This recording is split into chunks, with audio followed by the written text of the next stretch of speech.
Hello hello.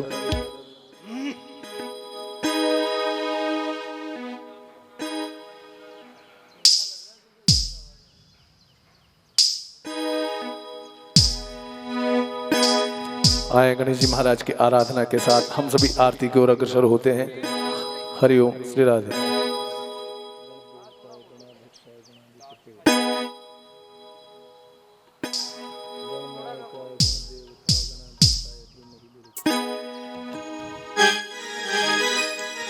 बोले भागवत महापुराण की जय, बोले वृंदावन बिहारी लाल की जय, बोले राधे रानी की जय, बोले व्यास जी महाराज की जय, बोले सुखदेव जी महाराज की जय, बोले कीर्तिश्वर महादेव की।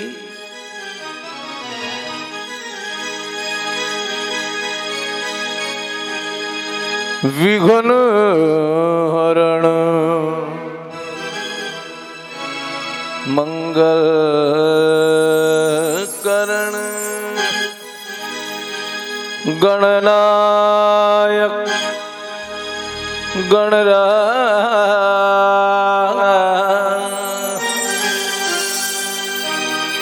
प्रथम निमंत्रण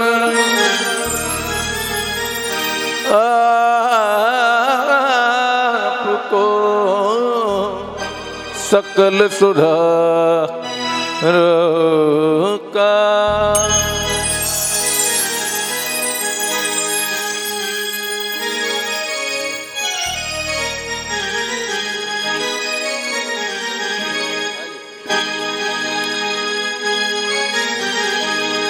गणनायकाय गणदेवताय गणाध्यक्षाय धीमहि गुणशरीराय गुणमंडिताय गुणेशानाय धीमहि गुणातीताय गुणाधीश गुणाध्यक्षाय धीमहि एकदंताय वक्रतुंडाय गौरीतनयाय धीमहि गणेशानाय भालचंद्र श्री गणेशाय धीमहि एकदंताय वक्रतुंडाय गौरीतनयाय भालचंद्र श्री गणेशाय धीमहि।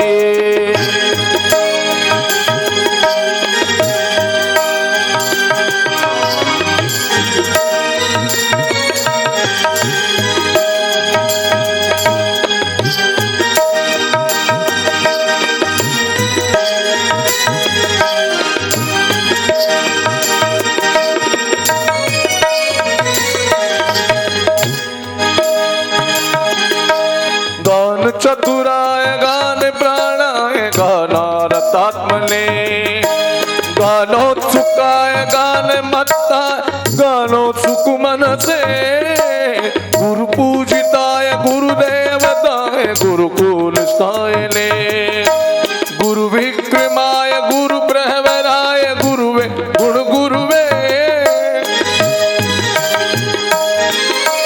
गुणातीताय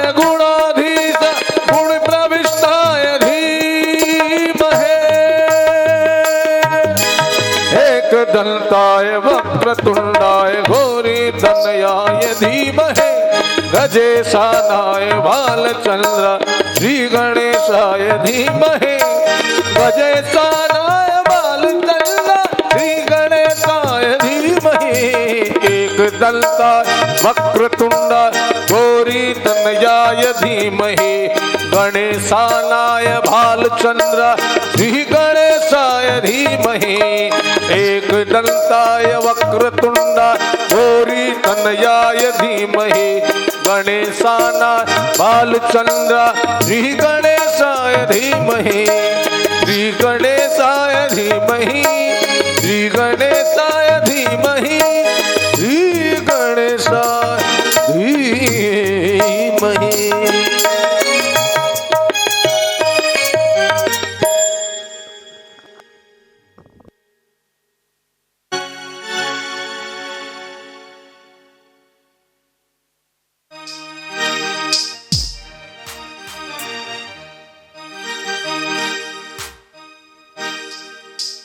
हेलो सभी कॉलोनी वासी कथा रसिक श्रोतागण शीघ्र शीघ्र पधारे। महाराज श्री व्यासपीठ पे आसीन हो चुके हैं और आरती कुछ ही क्षणों में होने वाली है, अतः आप पधारें।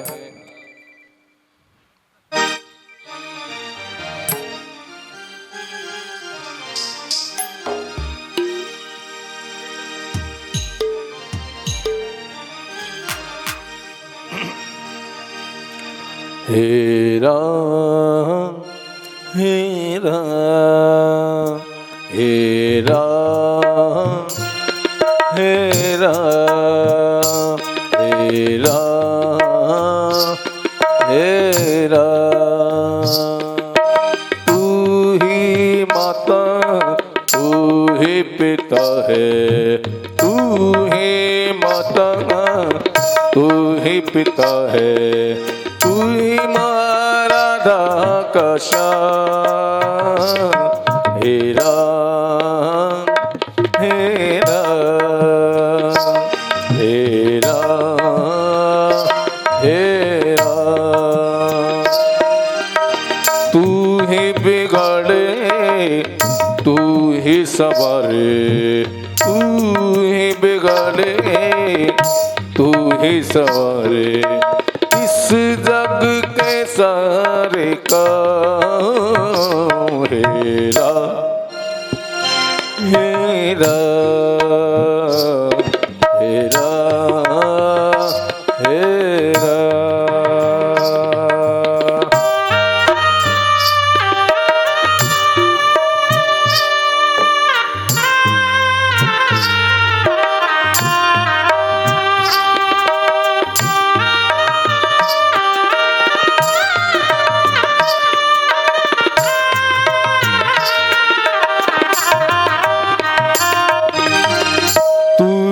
बिगाड़े तू ही संवारे, तू ही बिगाड़े तू ही संवारे, इस जग के सारे काम। हे राम हे राम हे राम हे राम हे राम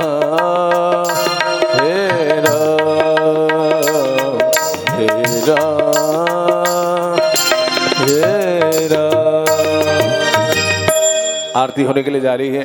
सभी पधारे हुए भक्त खड़े हो जाएं और आरती के लिए आगे आ जाएं और आरती करें श्रद्धा और प्रेम से। हरिओम।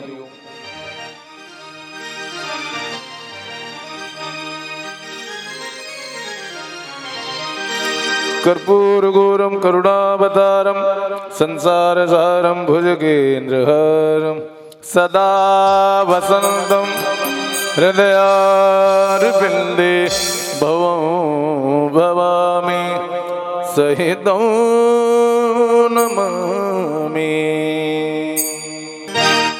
श्यामा तेरी आरती कन्हैया तेरी आरती सारा संसार करेगा कर जोड़ के।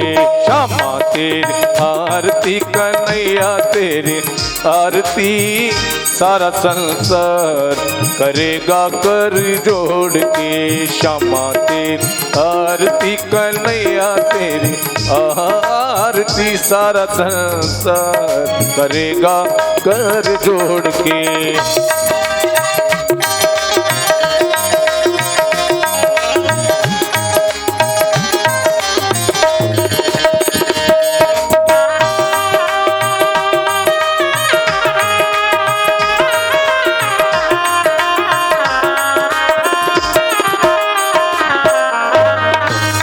पर सोना मुकुट विराजे, सिर पर सोना मुकुट विराजे, गल में जलती माला साजे, गल में जलती माला साजे। और फूलन के हार करेगा हाथ जोड़ के। श्यामा तेरी आरती कन्हैया तेरी आरती सारा संसार करेगा कर जोड़ के।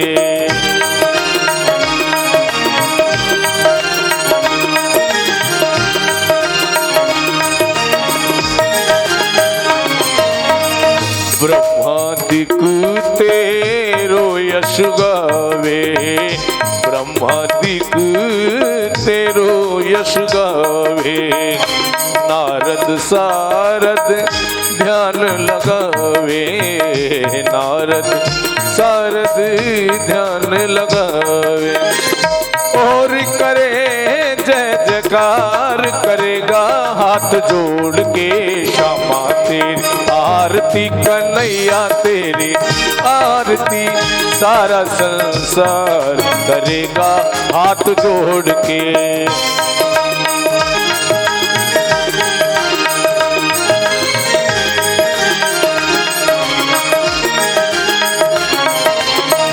मैं हूँ दीनन दुखिया भारी, मैं हूँ दीनन दुखिया भारी, आया हूँ प्रभु शरण तिहारी, आया हूँ प्रभु शरण तिहारी। रखियो लाज हमार करेगा हाथ जोड़ के, श्यामा तेरी आरती कन्हैया तेरी आरती, सारा संसार करेगा कर जोड़ के।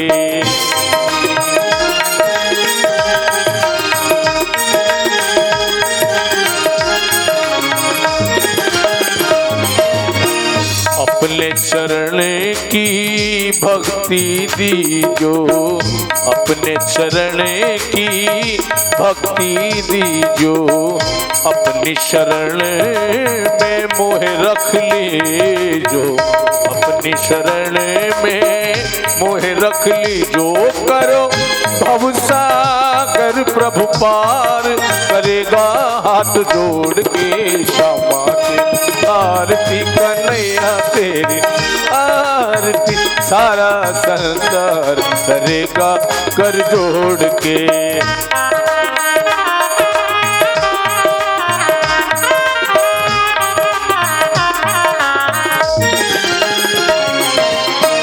प्रेम सहित जो आरती गावे, प्रेम सहित जो आरती गावे, श्री राधा माधव के पद पावे, राधा माधव के पद पावे।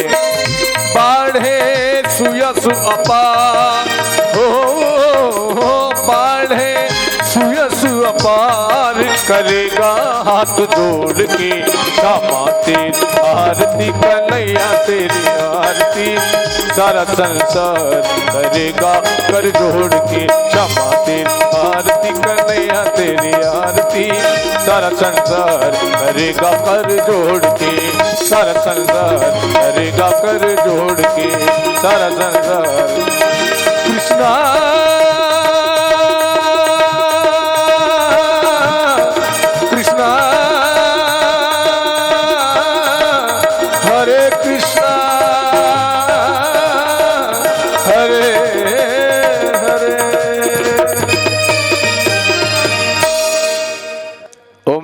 शांतिरंतरिक्ष गुं शांति पृथ्वी शांतिरापा शांति रूखदया शांति वनस्पतया शांति विश्वे देवा शांति ब्रह्म शांति सर्वगुं शांति शांति देव शांति सामा शांति रेधि।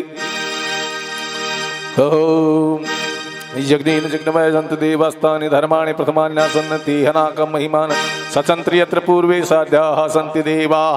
ओम एकदन्ताय विद्महे वक्रतुण्डाय धीमहि तन्नो दन्ति प्रचोदयात्। ओम नन्दनन्दनाय विद्महे यशोदानन्दनाय धीमहि तन्नो श्रीकृष्णः प्रचोदयात्। सेवन्तिकापकुलचम्पकमाडलाब्जै पुनार्घ्यजात्कर्वी सालपुष्पै बिल्वप्रवाल तुलसीदलमञ्जरी विश्वं पूजयामि जगदीश्वर मे प्रसीद।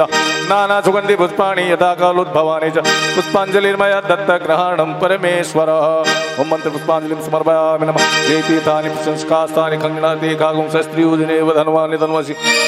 बोले भागवत महापुराण की, बोले वृंदावन बिहारी लाल की, बोले व्यास जी महाराज की जय जय श्री राधे।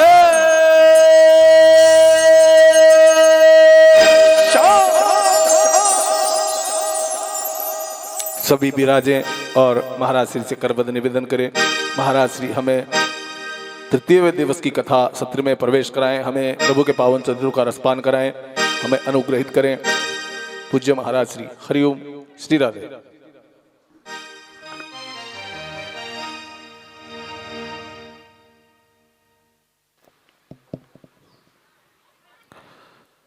श्री गणेशाय नमः। श्री सरस्वत्यै नमः। श्री सद्गुरु चरण कमलेभ्यो नमः। मातृपितृचरण कमलेभ्यो नमः।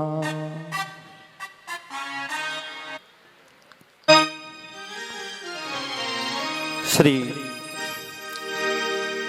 राधा माधव की असीम अनुकंपा से आज हम सभी भगवान की वाङ्मय इस प्रतिमूर्ति जो श्रीमद् भागवत सप्ताह श्रवण कर रहे हैं, हम आज तृतीय दिवस में प्रवेश कर रहे हैं। इसी श्रृंखला को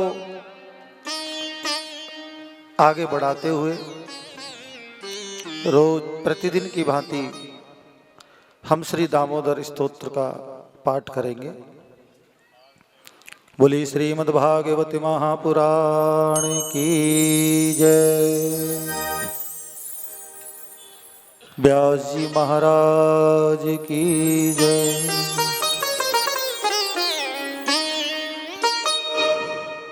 श्री गोविंद दामोदर स्तोत्र। करारविंदेन पदारविंदं मुखारविंदे विनिवेशयन्तं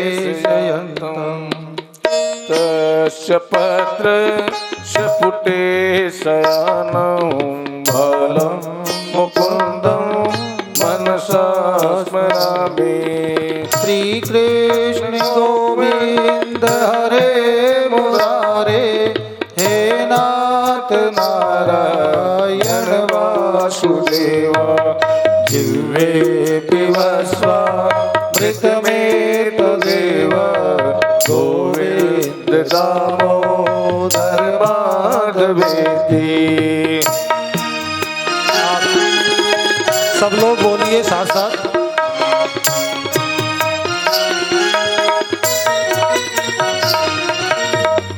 विक्रेतु कामाखिल गोप कन्या, मुरारी पादार्पित वित्तवृत्ति।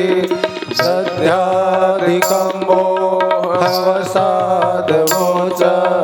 गोविंद दामोदर माधवेति। गृहे गृहे गोपवधू कदम्बा, सर्वे मिलित्वा समवाप्य योगा। पुण्यानि नाम निपठन्ति नित्यं गोविंद दामोदर माधवेति।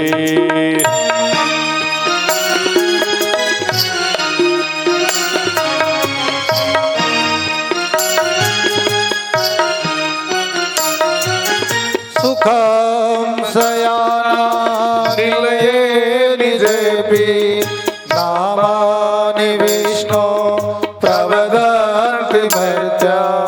तेने स्थितं तन्मया बृहन्ति गोविंद दामोदर माधवेति।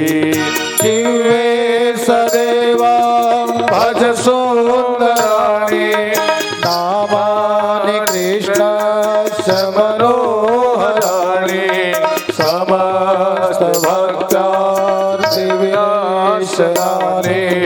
गोविंद दामोदर माधवेति।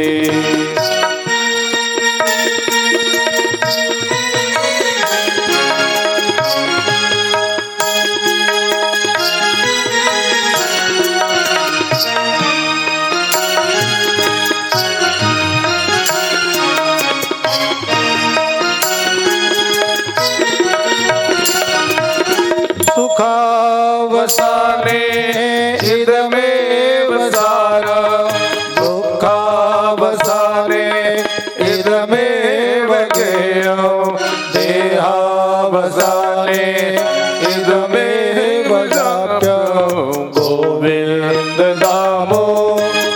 माधवेति जिह्वे रसके मधुर प्रियात्व सत्यभितं त्वां परमं वदामि आवर्लये त्वं मधुराक्षराणि गोविन्द दामोदर माधवेति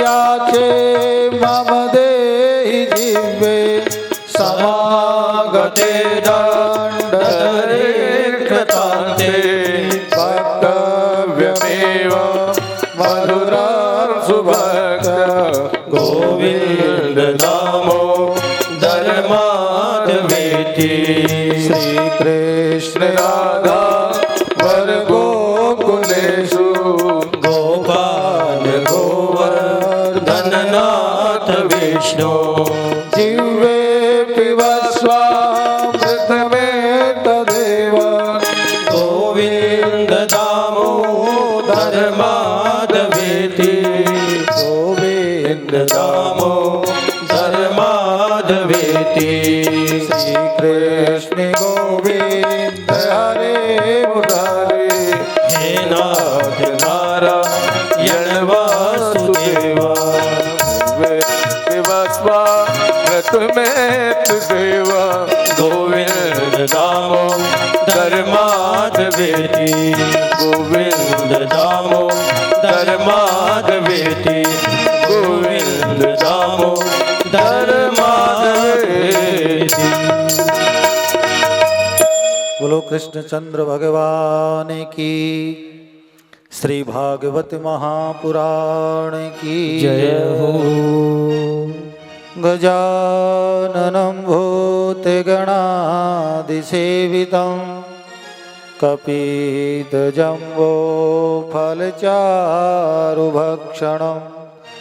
उमासुतं शोकविनाशकारकं नमामि विघ्नेश्वरपादपङ्कजम्। विघ्नेश्वराय वरदाय सुरप्रियाय लंबोदराय सकलाय जगद्दिताय नागाननाय श्रुतियज्ञविभूषिताय गौरीसुताय गणनाथ नमो नमस्ते। या कुन्देन्दुतुषारहारधवला या शुभ्रवस्त्राविता या वीणावरदण्डमण्डितकरा या श्वेतपद्मासना या ब्रह्माच्युतशङ्करप्रभृतिभिः देवैः सदा वन्दिता सा मां पातु सरस्वती भगवती निःशेषजाड्यापा।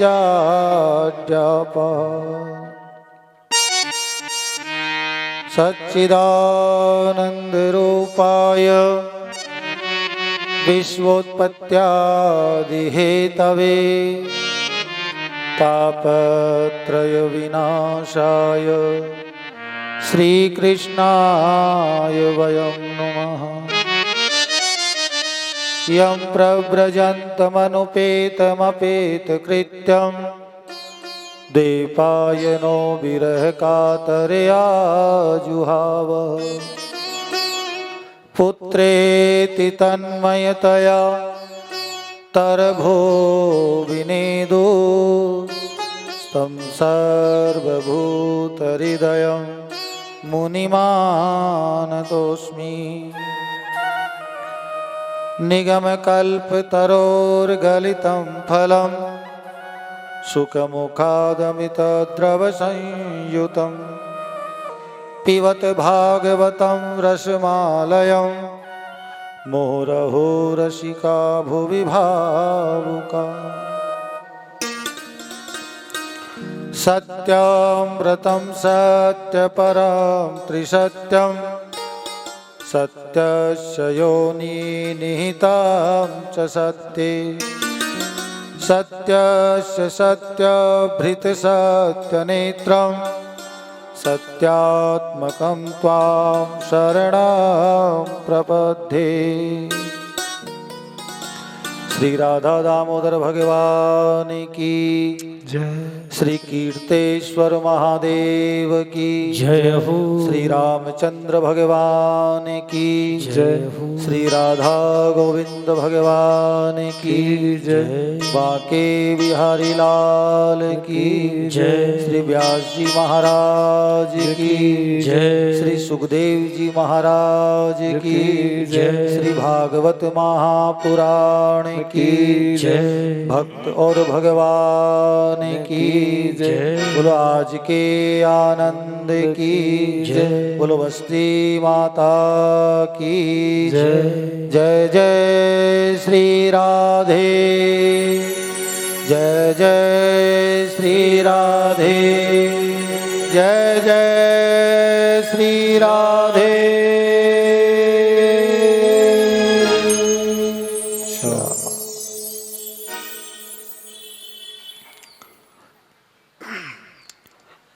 परम मंगलमय परात्पर अखिलेश्वर अकारण करुणा वरुणालय भक्त वांछित कल्पतरु श्री तड़िद्युत पीतांबरधारी श्री बालकृष्ण लाल की वांग्मय प्रतिमूर्ति श्रीमद् भागवत महापुराण श्रवण करने के लिए आज हम इस पवित्र भूमि पर विराजमान हैं। सभी भक्तों के आशीर्वाद से सभी देवता पितृ और माता पिता के आशीर्वाद से आज भगवत कृपा का छोटा सा दास अपनी इस तुच्छमयी टूटी फूटी वाणी से इस विशाल ग्रंथ में तृतीय दिवस हम लोग प्रारंभ कर रहे हैं। यहाँ पर विराजमान सभी भक्तजन श्री कीर्तेश्वर महादेव मंदिर समिति के सभी सदस्यगण सभी मातृशक्ति एवं सभी भक्तजन सभी को इस व्यासपीठ से प्रणाम।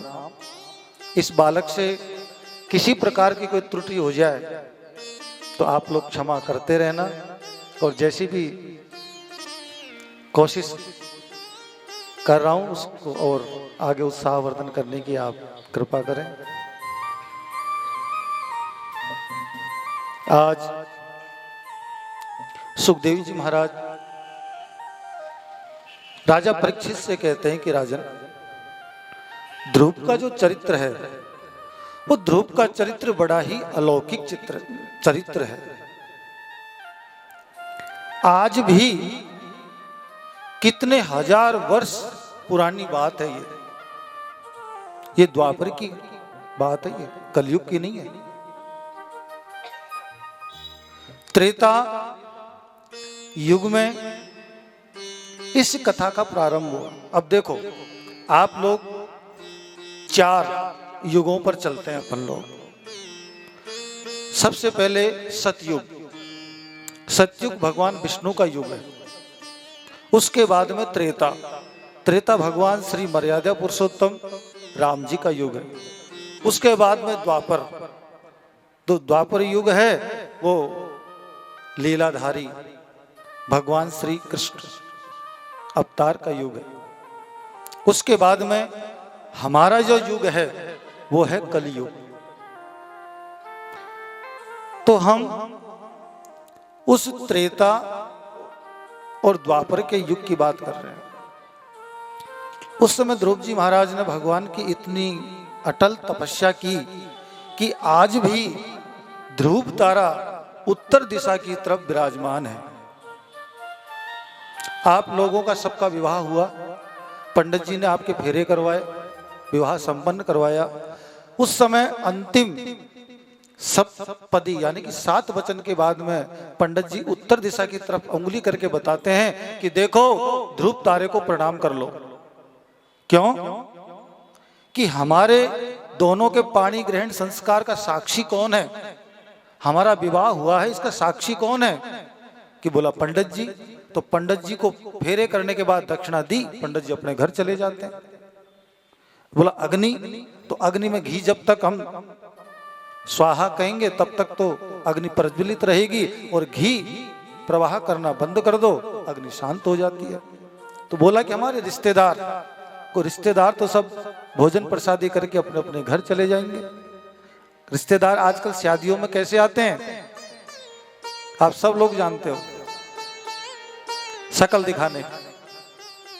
तो ये रिश्तेदार तो भोजन प्रसादी करके घर चले जाते हैं, तो साक्षी कौन है? बोला ध्रुव तारा। ये ध्रुव तारा हमेशा अटस्ट अपने स्थान पर है। तो ध्रुव जी महाराज के चरित्र को सुखदेव जी महाराज ने बड़ा सुंदर वर्णन किया। सुखदेव जी महाराज कहते हैं कि देखो भागवत सुनने से हमको ज्ञान कैसे आता है। एक जो कलयुग है, इस कलयुग में मनुष्य के बिगड़ने के 4 रास्ते होते हैं। कौन कौन से? अगर मान लो वो सुंदर है, रूप यौवन संपन्ना, विशालः कुल संभव। एक मनुष्य की सुंदरता, अगर वो अपनी सुंदरता के ऊपर घमंड कर ले तो किसी को कुछ नहीं समझता, मेरे बराबर सुंदर कोई नहीं है, मैं किसी से कम थोड़ी हूं। दूसरा युवा अवस्था। युवा अवस्था में मनुष्य का खून उबलता है, खोलता है खून, अब क्या करूं, अब क्या करूं, और उसके अंदर विवेक नहीं होता है, ज्ञान नहीं होता है, तो वो गलत रास्ते पर चला जाता है। एक हुआ विशाल कुल, यानी कि पैसे वाले घर में, धनाढ्य घर में अगर उसका जन्म हो गया तो वो किसी को कुछ नहीं समझता, गुनाह के ऊपर गुनाह करता है, कहता है कि पैसे वाले हैं, हमको क्या परवाह, जिस समय चाहे जिसको खरीद ले। और चौथी चीज है उच्च पद। किसी को उच्च पद की प्राप्ति हो जाए और उस उच्च पद पर बैठने के बाद में विवेक नहीं हो तो वो भी गलत कार्य कर बैठता है, अपने पद का घमंड कर लेता है, और पद का घमंड करने के बाद में बिना विवेक के गलती कर जाता है, और वो गलती उसको दुखदाई हो जाती है। ध्रुव जी महाराज राजा के बेटे हैं, उत्तानपाद के, छोटे मोटे नहीं है, लेकिन घमंड नहीं है। सिर्फ घमंड है तो वो इस बात का है कि मैंने आज भगवान का भजन कम क्यों किया, मुझे तो भगवान का भजन और अधिक करना चाहिए। भगवान के पार्षद आए ध्रुव जी को लेने के लिए। भगवान आशीर्वाद देकर के चले गए थे। ध्रुव जी महाराज ने 25,000 वर्ष तक राज्य किया। उसके बाद में जब समय पूरा हुआ तो पार्षद आए, और पार्षद ध्रुव जी को अपने विमान में बिठा करके और बैकुंठ लोक को ले गए। बोलो ध्रुव जी महाराज की। ध्रुव जी को जब ले जा रहे थे पार्षद, तो उनके भगवान के भक्तों में भगवान की ही चर्चा होती है। जैसा सत्संग वैसा चर्चा। 4 शराबी बैठते हैं तो यही करते हैं कि आज कौन पिलाएगा, कल कौन पिलाएगा, आज तेरी बारी, कल मेरी बारी। जैसा सत्संग होगा वैसा ही वार्तालाप होगी। तो ध्रुव जी महाराज भगवान के पार्षदों से कहते हैं, मनुष्य का जन्म जो मुझे मिला, आज मैं भगवान को कोटि कोटि प्रणाम करता हूं कि आज मुझे बैकुंठ भगवान के पार्षद लेने के लिए आए, ये मेरा सौभाग्य है। क्यों? कि ध्रुव जी महाराज ने जो सत्संग किया था, सत्संग करने के बाद में भगवान के पार्षद लेने आए, ये कोई छोटी मोटी बात नहीं है। भगवान के पार्षद कहते हैं, देखो गृहस्थ जीवन सबसे बड़ा तपस्या है। एक आदमी कमाता है और घर के अनेक आदमी भोजन करते हैं। ये सबसे बड़ी गृहस्थ की तपस्या है। संत होते हैं, अकेले विचरण करते हैं, उनके कोई पत्नी नहीं, कोई बच्चे नहीं, कोई परिवार नहीं, लेकिन गृहस्थ जीवन में उथल पुथल रहती है। आज ऐसा, कल वैसा, ऐसा क्यों नहीं हुआ, वैसा क्यों हो गया। कभी बेटा नहीं सुनता, कभी बहू नहीं सुनती, कभी पत्नी नहीं सुनती, तो कभी बेटी नहीं सुनती। इसी झमेले में पूरी जीवन निकल जाता है। भागवत हम लोगों को आत्मज्ञान की प्राप्ति करवाती है कि हम मनुष्य हैं। इतना बड़ा उपकार किया भगवान ने हमारे ऊपर कि आज हम इस श्रीमद् भागवत सप्ताह ज्ञान यज्ञ में अपनी हाजिरी लगा रहे हैं। अगर हम कौवे होते, कुत्ते होते, जानवर होते, भैंस बकरी होते, तो क्या कथा सुनते? कथा कौन सुनता है? मनुष्य कथा सुनता है। पशु पक्षी जीव जंतु भी कथा सुनते हैं, लेकिन उनको स्थिर होकर कथा नहीं सुनी जाती। आपने पक्षियों को कथा सुनते देखा है? पक्षी भी कथा सुनते हैं। अभी एक पक्षी आ रहा है, देखो पूरी कथा सुनी थी उसने कल, और आज भी कथा सुनने आ रहा है। तो जिसके जीव के भाग्य में होती है वही कथा सुनता है। हम लोगों के ऊपर भगवान का इतना बड़ा उपकार, अपने भगवान को धन्यवाद दो कि हे भगवान, आपने हमको इतना अच्छा अवसर दिया, जो आज हम मनुष्य की योनि में भागवत कथा सुनने के लिए बैठे हैं। इस संसार के झमेले में इतना समय कहाँ है कि हम श्रीमद् भागवत कथा का श्रवण कर सके। सभी लोगों को बैठ के भगवान का नाम स्मरण करते हैं, फिर आगे की आज की कथा में प्रवेश करते हैं। बोलो जय श्री कृष्ण। कृष्ण गोविंद गोपाल गाते चलो, मन को विषयों से हरदम मिटाते चलो।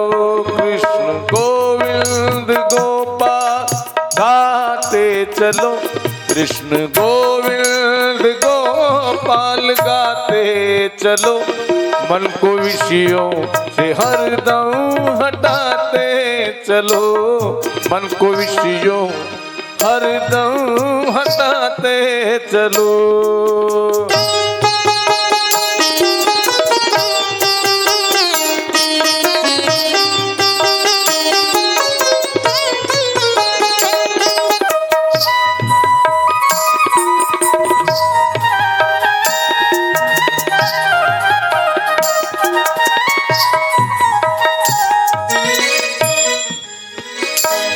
काम करते चलो, नाम जपते चलो, काम करते चलो, नाम जपते चलो, हर समय कृष्ण का ध्यान धरते चलो, काम की वासना को मिटाते चलो, काम की वासना को मिटाते चलो।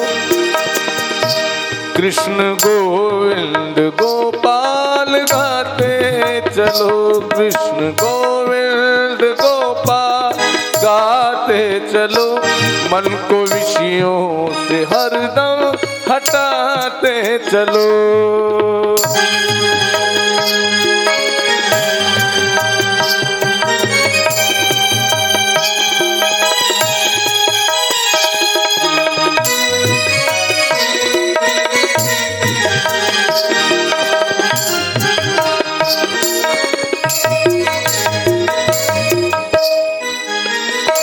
दुख में तड़पो मती, सुख में फूलो मती, दुख में तड़पो मती, सुख में फूलो मती, प्राण जाए मगर नाम भूलो मती, मुरली वाले को मन से रिझाते चलो, मुरली वाले को मन से रिझाते चलो। कृष्ण गोविंद गोपाल गोविंद गोपाल गाते चलो।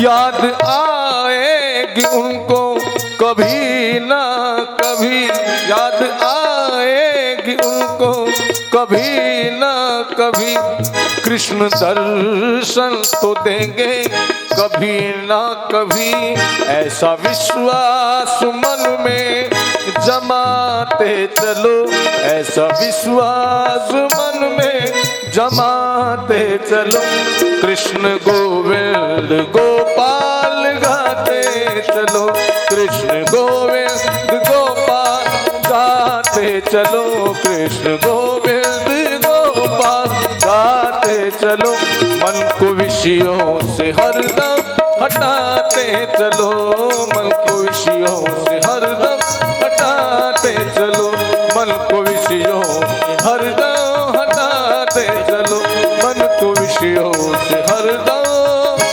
हटाते चलो।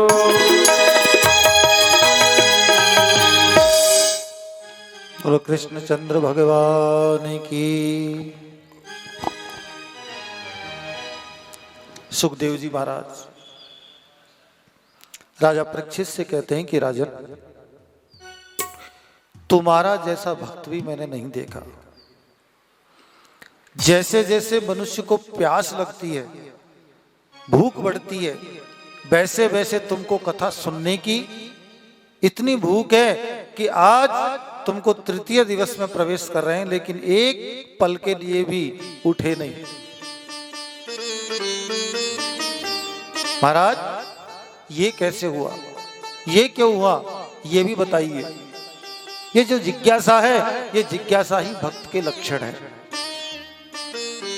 सुखदेव जी महाराज कहते हैं, प्राचीन वर्ही नाम के एक राजा थे। वो राजा बहुत यज्ञ किया करते थे, लेकिन अज्ञानतावश किसी ने बताया कि यज्ञ के मध्य में बलि देनी चाहिए, बलि देने से यज्ञ पूर्ण माना जाता है और यज्ञ की फल की प्राप्ति होती है। तो राजा ने कई हजार यज्ञ किए, कई हजार बकरी, घोड़े, बकरे, इनकी बलियां दी। एक समय नारद जी महाराज आए। आकर के नारद जी ने जैसे ही देखा तो उनकी आंखों से आंसू आ गए, रोने लगे और प्राचीन वर्ही से कहने लगे कि राजन, तुम ये क्या करते हो? पशुओं की बलि देना, जीव हत्या करना, ये कौन सी अच्छी बात थोड़ी है। तो राजा कहता है कि मुझे क्या पता, ब्राह्मण कहते हैं कि बलि देनी चाहिए, इसलिए मैंने बलि दी। नारद जी बोले, बलि देने से क्या होता है? यज्ञ में कुछ फल की प्राप्ति होती है, तो तुमको यज्ञ से शांति मिली? प्राचीन वर्ही कहता है, महाराज शांति तो नहीं मिली। शांति मिलेगी कैसे? तुम जीव हत्या कर रहे हो। किसी धर्म कार्य में जीव हत्या करना तो बहुत बड़ा पाप है। हम लोग हवन पूजा करते हैं तो बाद में क्षमा प्रार्थना करते हैं कि कोई गलती हो गई हो, कोई जीव हत्या हो गई हो, तो उसका प्रायश्चित करने के लिए गायों को चारा, कबूतरों को ज्वार बाजरा, ऐसे संकल्प करते हैं। गलती से अगर कोई गलती हो जाए तो तुम चला करके गलती कर रहे हो। प्राचीन वर्ही कहता है कि महाराज, शास्त्र में लिखा हुआ है कि आल भेद, आल भेद का मतलब यज्ञ में बलि देनी चाहिए।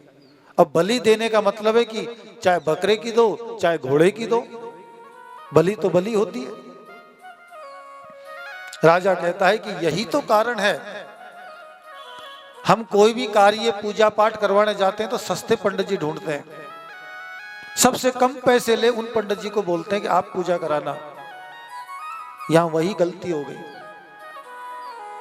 आल भेद का मतलब पंडित जी को भी पता नहीं है कि आल भेद किसे कहते हैं।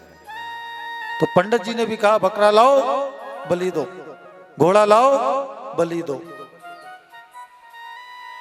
आल भेद का मतलब होता है स्पर्श करना। हम लोग विवाह करवाने जाते हैं तो जब वर और वधू बैठे रहते हैं तो वर की पूजा करवाते हैं तो वर से कहते हैं कि कन्यायाम आल भेदाय च, यानी कि कन्या के हृदय पर हाथ रख करके स्पर्श करो कि आज से तुम मेरी धर्म पत्नी हो। आल भेद का मतलब स्पर्श करना होता है। और कोई छोटे मोटे पंडित जी ऐसे जो इसके बारे में नहीं जानते तो आल भेद का मतलब अपनी पत्नी की बलि दो, और पत्नी की बलि दे दी तो फिर वही पहले कंवारे थे अब रंडुए हो गए, बिना फेरे हुए ही पंडित जी दूल्हा। तो आल भेद का मतलब है कि स्पर्श करना। एक शब्द आता है प्रस्तम कुमारिका मासम आनयः। अब ये कौन बताएगा? जिसने व्याकरण पढ़ी हो, जिसने शास्त्र का ज्ञान हो और जो कर्म कांड का विद्वान हो, वो बताएगा कि इसका मतलब क्या है। और जिन्होंने कर्म कांड नहीं, व्याकरण नहीं पढ़ी, तो वो क्या कहेंगे? कुमारी का मांस एक भेद, 1 किलो कुमारी का मांस लेके आओ। हम मेरे जैसा कोई अज्ञान पंडित होगा वो तो एक कुमारी कन्या को मारेगा और उसका 1 किलो मांस ले आएगा। तो विद्वान का मतलब क्या है? कुमारी का माशम, प्रथम कुमारी का माशम आनयः। इसका मतलब है कि गुमार पाठे को कुमारिका बोलते हैं और अंदर उसका गुर्दा होता है उसको मांस बोलते हैं, और वो दवाई के काम आता है। कहने का मतलब शब्द भेद हो गया यहाँ पर। अज्ञानता बस करना क्या चाहिए था और प्राचीन वर्ही ने कर क्या दिया। नारद जी महाराज कहते हैं कि देखो, कभी भी कोई धर्म का कार्य करो, कोई पूजा पाठ करो, तो किसी ऐसे विद्वान, ऐसे मर्मज्ञ ब्राह्मण से करवाना चाहिए कि जिससे हमको पूर्ण फल की प्राप्ति हो। अब इस श्रृंखला में आगे बढ़ते हुए हम ऋषभ देव जी महाराज के चरित्र पर चलते हैं। बोलिए जय श्री कृष्ण। ये ऋषभ देव जी महाराज जो हैं वो जैन समाज के प्रथम तीर्थकर हैं। जैन समाज में 24 तीर्थकर हुए, तो प्रथम ऋषभ देव जी से जैन समाज की प्रारंभ हुआ। वही ऋषभ देव जी महाराज हमारे 24 अवतारों में, ऋषभ देव जी महाराज का भी अवतार है, इसको छठा अवतार आता है हमारे 24 अवतारों में।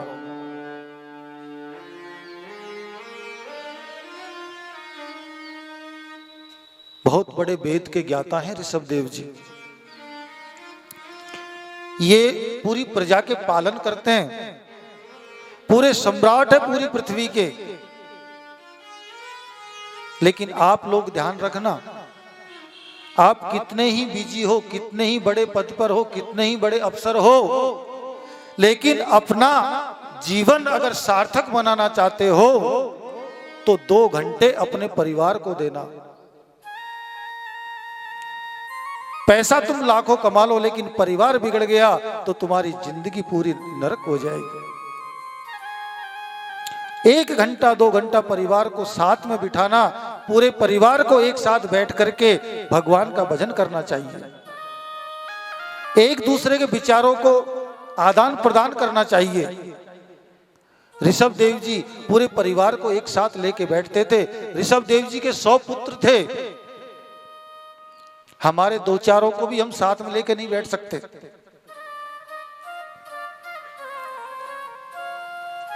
सबसे बड़े थे भरत जी, और ऋषभ देव जी महाराज अपने पुत्रों को ज्ञान दे रहे हैं, संसार में कैसे रहना चाहिए, कैसे जीना चाहिए, कैसे जीवन व्यतीत करना चाहिए, इसका उनको ज्ञान दे रहे हैं। ऋषभ देव जी कहते हैं, नायम दहो देह भाजा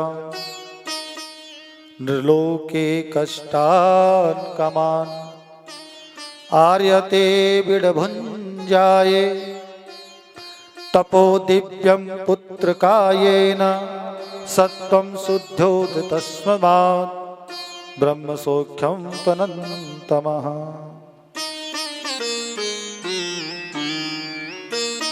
आप 100 के 100 मेरे पुत्र हैं, लेकिन मैं आपसे एक प्रश्न पूछता हूं कि बताओ हमारा शरीर हमको क्यों मिला है? बताओ। कोई कहता है पिताजी अच्छा अच्छा भोजन करने के लिए मिला है। 100 पुत्र हैं, अलग अलग पुत्र की अलग अलग सोच है। एक कहता है पंडित जी अच्छे कपड़े पहनने के लिए मिला है। एक कहता है कि पिताजी घूमने फिरने के लिए मिला है। एक कहता है कि शराब पी के गंदे गीत गा के गलियों में कुत्ते घुमाने के लिए मिला है। अनेक पुत्रों ने अनेक अनेक जवाब दिए। ऋषभ देव जी ने सिर पकड़ लिया, मैं इस पृथ्वी का सम्राट। कल के दिन किसी को मेरे पुत्रों की सोच के बारे में पता चला तो लोग मेरे बारे में क्या सोचेंगे? खुद तो इतने बड़े अहंकारी और इतने बड़े ज्ञानी बनते हैं, देखो घर में पुत्रों का ही पता नहीं है कि इनको ज्ञान है कि नहीं है। ऐसी सोच। ऋषभ देव जी कहते हैं कि देखो मेरा और तुम्हारा सत्संग करने का मतलब क्या है? अगर तुम्हारे अंदर अज्ञानता है तो उस अज्ञानता को दूर करने के लिए हम सत्संग करते हैं। मंदिर में हम भगवान के दर्शन करने के लिए जाएं तो 3 बातों का ध्यान रखना चाहिए। ये आवाज किसकी आ रही है? बंद करवा दो, उसको कथा हो रही है।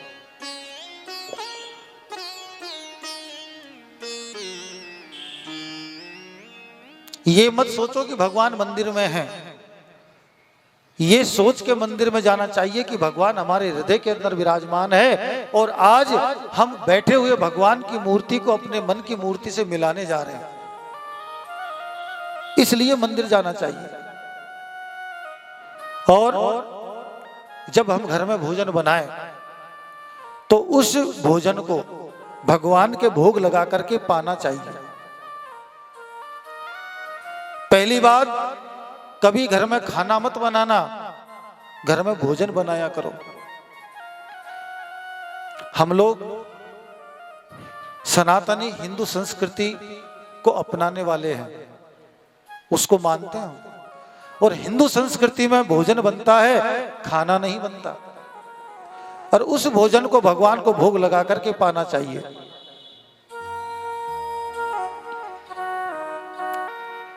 अगर भगवान के भोग नहीं लगाते हैं तो गीता जी में भगवान कहते हैं, भुंजते ते त्वघम पापा ये पंचात्म कारणात्। भगवान के भोग लगाने से 5 प्रकार के पाप नष्ट होते हैं। और हम भगवान के भोग नहीं लगाते तो 5 प्रकार के पाप हमारे ऊपर हावी हो जाते हैं। तीसरी बात, एक बार कोई चीज भगवान के चरणों में अर्पण हो गई तो उस चीज का ध्यान रखो कि ये कभी हमारे पैरों में नहीं आए। कोई कपड़ा है, कोई प्रसादी है, कोई पुष्पमाला है, भगवान के ऊपर चढ़ी हुई सामग्री पैरों के नीचे नहीं आनी चाहिए। ये सद्ग्रस्तों का धर्म है। ऋषभ देव जी अपने पुत्रों को ज्ञान प्रदान कर रहे हैं। कहते हैं, महसेवा द्वार माहुर विमक्ते तमो द्वारम योषिताम संगी संगम महाम ततेसम चित्ता प्रशंता विमर्श सद्भक्त सद्भो ये साध्य है। इस शरीर से जितना हो सके उतना महापुरुषों की सेवा करो, अपने बुजुर्गों की सेवा करो, अपने माता पिताओं की सेवा करो। घर में लक्ष्मी के स्वरूप में जो स्त्रियां आती हैं वो अपने पूरे ससुराल पक्ष को इस श्रद्धा भाव से सेवा करें कि उनका जीवन कृतार्थ हो जाए। हमारे विचार परिवर्तन कब होंगे? जब हम अपने से बड़ों का सम्मान करेंगे। कभी बड़े हमसे कुछ कह दे तो उल्टा जवाब नहीं देना चाहिए, ये भागवत कहती है। हम लोग सब जानते हैं लेकिन मानते नहीं है। आज के जमाने में पुत्र पिता का सम्मान नहीं करता, ये कलयुग है। जिसके ऊपर कलयुग चढ़ जाता है फिर वो किसी को कुछ नहीं मानता। परीक्षित कहते हैं कि राजन, गुरु की सेवा भी करनी चाहिए, माता पिता की सेवा करनी चाहिए, लेकिन सेवा किसकी करनी चाहिए? जो सेवा करने योग्य हो। अब यहां पे सुखदेव जी ने कहा तो परीक्षित चक्कर में पड़ गया। परीक्षित जी महाराज विचार करने लगे, अभी तो आप कह रहे थे कि बड़े बुजुर्गों का सम्मान करना चाहिए और अभी कहते हो कि जो इस लायक हो उसका करना चाहिए, तो हम कैसे समझें? हम तो सबको बुजुर्ग मानते हैं और सबको हाथ जोड़ के नमन करते हैं। अगला हमारे लिए क्या सोचता है हमको मतलब नहीं है, लेकिन हम ये सोचे कि ये हमारा पूजनीय है, बस ज्यादा झमेले में नहीं पड़ना। एक गुरुजी थे, उस गुरुजी के एक शिष्य था। वो शिष्य रोज गुरुजी की सेवा करता था। एक दिन गुरुजी रात्रि में उससे कहने लगे, भैया तू मेरा पैर दबा, मुझे नींद नहीं आ रही। वह शिष्य गुरुजी के पैर दबाने लगा। दबाते दबाते 8 बजे प्रारंभ किया और 11 बज गए। धीरे धीरे गुरुजी की आंख लगी, ऐसा उसको लगा तो गुरुजी के पैरों को छोड़ करके सोने गया। तो गुरुजी कहते हैं इधर आ और दबा। अब गुरुजी उससे बातचीत करने लगे, तुम कितने भाई हो? गुरुजी 4। बड़ा क्या करता है, छोटा क्या करता है, उससे छोटा क्या करता है? ऐसे करते करते 1 बज गया। फिर उसने सोचा अब तो मुझे भी सोना चाहिए। 1 बज गया रात को।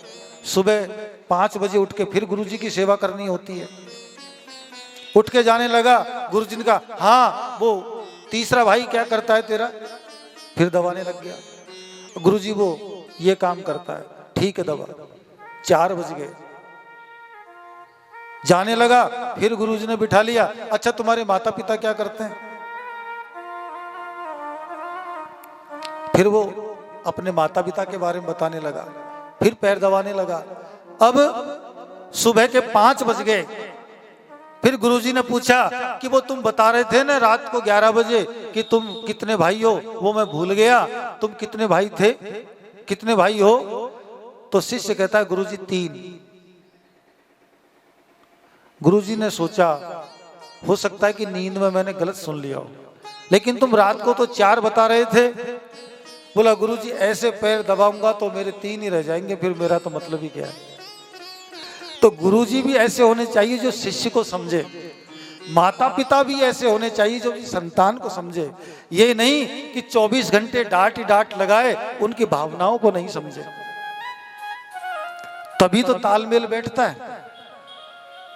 ऋषभ देव जी महाराज अपने पुत्रों को ज्ञान दे रहे हैं कि देखो, चाह गई चिंता नरी, चाह गई चिंता नसी, मानव बेपरवाह,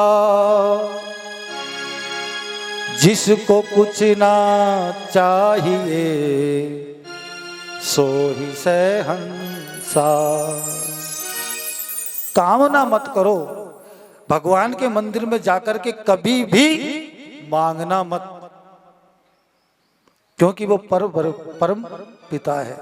सब पता है कि तुम मंदिर क्यों आए हो, उसको सब पता है। अगर तुम जाकर के कहते हो तो तुमको ऐसा लगता है कि भगवान को पता ही नहीं है, इसलिए हम बता रहे हैं कि हमको ये चाहिए। जब भगवान है तो उसको बताने की जरूरत क्या है?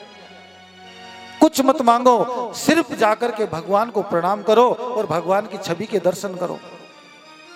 जो व्यक्ति मंदिर जाता है, भगवान के दर्शन करता है, तो वो मनुष्य निष्काम भाव से जाता है तो उसके सारे कार्य भगवान पूर्ण करते हैं।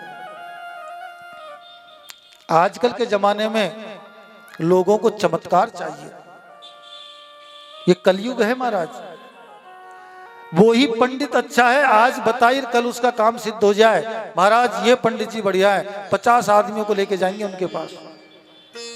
अब उन्होंने कैसे क्या किया, या काम होने वाला था लेकिन चमत्कार हो गया। अरे ब्राह्मण है, ब्राह्मण को भगवान का भजन करना चाहिए और भगवान के ऊपर आश्रित होना चाहिए। चमत्कार तो जादूगर करते हैं, जादू दिखाने वाले। हम जादूगर थोड़ी हैं, हम तो भगवान के भक्त हैं। भगवान से याचना नहीं करें, भगवान के दर्शन करना चाहिए। भगवान के मंदिर में जाकर के एक ही प्रश्न करें मन की भावना का, हरि शरणम हरि शरणम हरि शरणम हरि शरणम हरि शरणं हरि शरणं हरि शरणं हरि शरणं हरि शरणं हरि शरणं हरि शरणं हरि शरणं हरि शरणम हरि शरणम हरि शरणम हरि शरणम हरि शरणं हरि शरणं हरि शरणं हरि शरणं हरि शरणं हरि शरणं हरि शरणं हरि शरणं हरि शरणं हरि शरणं हरि शरणं हरि शरणं। बोलो जय श्री कृष्ण। ऋषभ देव जी ने अपने पुत्रों को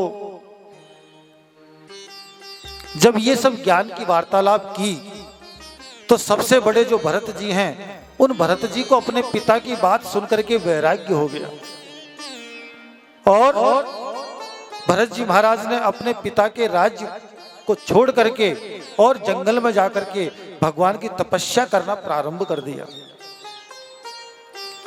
हमारे इस भारत भूमि के जो भरत जी महाराज है, उनके नाम से हमारे देश का नाम भारत पड़ा। इतने तपस्वी थे, 5-5, 6-6 घंटे एक पैर पे खड़े होकर के भगवान का भजन किया करते थे। धीरे धीरे अपने भजन को बढ़ाया और गंडकी नदी के पास में भजन करते थे, गले तक पानी में खड़े होकर के, और 200 माला रोज की करते थे।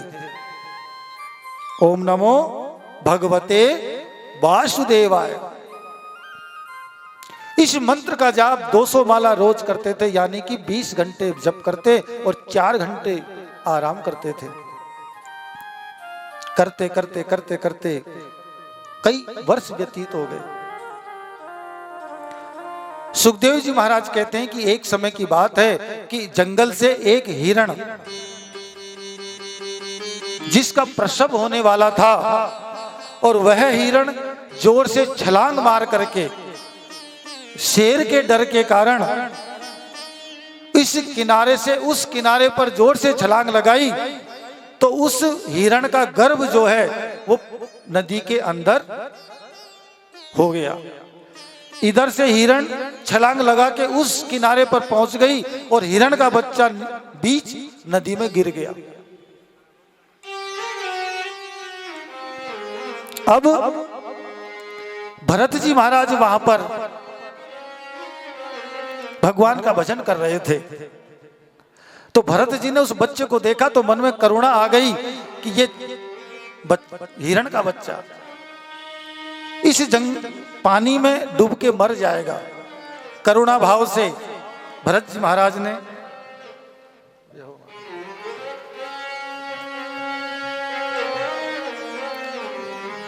करुणा भाव से भरत जी महाराज ने उस हिरण के बच्चे को उठाया, उठा करके गोद में लिया और गोद में लेकर के अपने आश्रम में चले आए।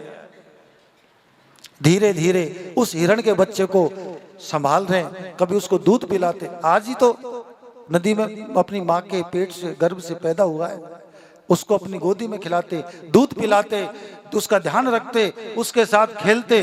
धीरे धीरे हे राजन, उन भरत जी महाराज का ध्यान भजन में कम और हिरण में ज्यादा हो गया। ये जो मन है ना, ये मन बड़ा चंचल है। उत्तरा ने क्या कहा कि हे गोविंद, अपने पिंजरे में, चरण रूपी पिंजरे में मेरे इस मन रूपी पंछी को कैद कर लो। क्यों? कि पिंजरे में कैद होने के बाद में बाहर नहीं जा सकता मन। अब इस पिंजरे में सुखदेव जी महाराज बैठे हैं, क्या पिंजरे से बाहर जा सकते हैं? ये मन बड़ा चंचल है। ये मन भगवान के भजन में बहुत अधिक प्रयास करते तो लगता है। अब भरत जी महाराज उस हिरण के बच्चे को खिलाते, धीरे धीरे करके घंटे 2 घंटे भजन करते और पूरे 20-22 घंटे उस हिरण के चक्कर में उनका मन फंस गया। इतना मन फंस गया कि उठते बैठते खाते पीते सोते हिरण हिरण हिरण। और हे राजन, कुछ दिनों के बाद में भरत जी के दिन समय पूरा हुआ और भरत जी वैकुंठ लोक को चले गए। बोलो जय श्री कृष्ण। अब हम अंत में जिस किसी का चिंतन करते हैं तो कथा कहती है कि उसको दूसरा जन्म उसी रूप में मिलता है। अगर यहां पर जो बैठे हैं उनके घर में हो तो बुरा मत मानना, लेकिन आजकल के युग में देखा आपने कई धनाढ्य लोगों को जो सबसे ज्यादा पैसे वाले होते हैं, वो कुत्ते को अपनी रजाई में चिपका के सुलाते हैं। कुत्ते को ताड़ना नहीं चाहिए, कुत्ते को डंडे से मारना नहीं चाहिए, लेकिन कुत्ते को चिपका के सुलाना भी नहीं चाहिए। क्यों? कि जिसकी सन्निधि हमको ज्यादा होगी अगला जन्म हमको उसका ही मिलेगा। आज भरत जी महाराज हिरण के चक्कर में ऐसे फंस गए कि भगवान का भजन करना भूल गए। आए थे हरि भजन को और ओढ़न लगे कपास। कई संतों को देखते हैं, आलोचना नहीं कर रहा हूं, लेकिन कथा कहती है कई संत भजन करने के लिए जंगल में जाते हैं और धीरे धीरे मठों के मठाधीश बन जाते हैं। संतों को तो जंगल में भजन करना चाहिए। भरत जी महाराज, शास्त्र कहता है कि चिंतन करो तो गोविंद का करो और किसी का चिंतन मत करो, तो तुमको दूसरा जन्म जो है वो गोविंद अपने आप देगा कि तुमको कहां जाना है। एक ही बात करनी चाहिए मनुष्य को, कौन सी? कृष्ण त्वदीय पद कज पंजरांते अद्यैव से विशतु मानस राजहंस। प्राण प्रयाण कफवा तपिते चबिते कंठावरोधन विदो स्मरणं कृतस्ते। जब मनुष्य का अंतिम समय आता है तो कंठ अवरुद्ध हो जाता है, गला भर जाता है, बोलने की स्थिति में नहीं रहता। आगे की कथा में आपको बताएंगे कि मरते समय आदमी किसका नाम लेता है। कंठ अवरुद्ध हो जाता है, और जब कंठ अवरुद्ध होता है तो हम अपने को पुकारते हैं, जो भी अपने का खास होता है उसको पुकारते हैं। तो भरत जी महाराज ने किसको पुकारा? हिरण को। हिरण ही सब कुछ था। तो अंत समय में परमात्मा जब शरीर के ऊपर कृपा करता है तो शरीर भगवान का नाम ले पाता है। इसलिए सुखदेव जी महाराज कहते हैं कि राजन, हर किसी मनुष्य को अपना अंत सुधारने के लिए भगवान का भजन करना चाहिए। जिसकी प्रैक्टिस होगी वही तो हम लोग करेंगे। अब हमको बुढ़ापा आ गया, समय नजदीक आ गया, लेकिन भजन करने की प्रैक्टिस नहीं है तो करें क्या? अंतम अधोगत्याम, अंत में अधोगति को जाते हैं। ये भागवत कहती है कि अभी भी समझ जाओ, कथा सुनने के बाद भी समझ जाओ, अब भगवान का भजन करो, कुछ नहीं बिगड़ा है। और अभी भी अगर तुम नहीं सुधरे तो फिर भगवान मालिक है। आज दूसरा जन्म भरत जी महाराज का एक पंडित जी के घर में हो रहा है। पहला जन्म भरत जी का, दूसरा जन्म हिरण का हुआ। हिरण बन गया, लेकिन भगवान का भजन जो वो पहले के जन्म में किया वो याद था, तो और हिरण के झुंड से अलग बैठे रहते थे और सूखी घास खाते थे, गीली नहीं खाते थे। क्यों? कि गीली घास के अंदर जीव जंतु होते हैं, मच्छर कीटाणु होते हैं, सूखी घास में नहीं होते। तो भरत जी महाराज सूखी घास खाते थे।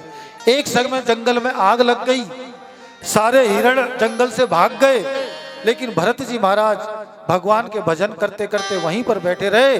और हे राजन, आग लगी और उस सूखी घास खाने के चक्कर में सूखी घास में बैठ गए, और भरत जी महाराज का जो हिरण का शरीर था, वो हिरण का शरीर अग्नि के द्वारा स्वाहा हो गया। बोलो जय श्री कृष्ण।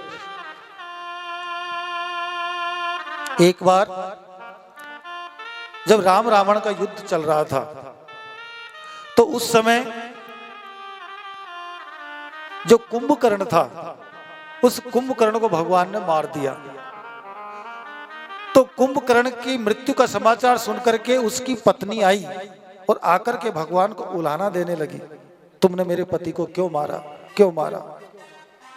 अब भगवान कहते हैं कि युद्ध था, युद्ध में जो भी होगा वो तो मरेगा। बोला नहीं, मैं भी तुमको श्राप देती हूं, तुमने मेरे पति को युद्ध में मारा, मैं तुमको श्राप देती हूं कि आने वाले कलयुग में जो भी भक्त तुम्हारी कथा सुनने के लिए बैठेंगे, उन भक्तों के सिर के ऊपर जाकर के मैं बैठ जाऊंगी। क्या नाम था कुंभकर्ण की पत्नी का? नाम निद्रा देवी। उन भक्तों के सिर पर जाकर के बैठ जाऊंगी और फिर उनको कथा ही नहीं सुनने दूंगी। और जो कथा ही नहीं सुनेगा तो वैकुंठ जाएगा क्यों? इसलिए तुम्हारे भक्तों को ऐसा कर दूंगी कि कथा में आए और आकर के सो जाए। इसलिए जय श्री कृष्ण बुलवाते हैं कि निद्रा देवी अपने सिर को छोड़ के भाग जाए और आप कथा सुने। तो जो जय श्री कृष्ण बोलेगा उसी के ऊपर से निद्रा देवी भागेगी। तो भरत जी महाराज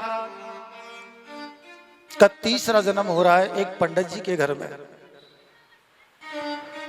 उन पंडित जी का नाम था अंगिरा रस। जैसे ही भरत जी महाराज थोड़े बड़े हुए, पंडित जी कहते हैं गायत्री मंत्र जपो। भरत जी महाराज से कहा तो भरत जी महाराज ने 15 दिन तक गायत्री मंत्र नहीं सुनाया अपने पिता को। राजा परीक्षित ने पूछा महाराज क्यों? भरत जी महाराज जानते थे कि आज पिताजी कह रहे हैं कि गायत्री मंत्र याद करो, कल कहेंगे पूजा पाठ के मंत्र याद करो, परसों कहेंगे सत्यनारायण की कथा याद करो, फिर कहेंगे फेरे करवाते हैं वो याद करो। ये मुझे अपने पंडिताई के चक्कर में फंसा देंगे।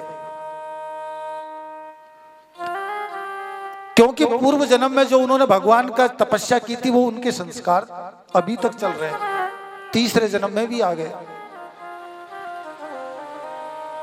भरत जी महाराज भगवान के उपासक हैं।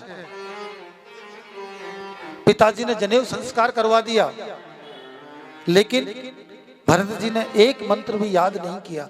चाहते तो पूरे वेद 1 मिनट में सुना सकते थे अपने पिताजी को, लेकिन इसलिए नहीं सुनाया कि मुझे तो भगवान का भजन करना है।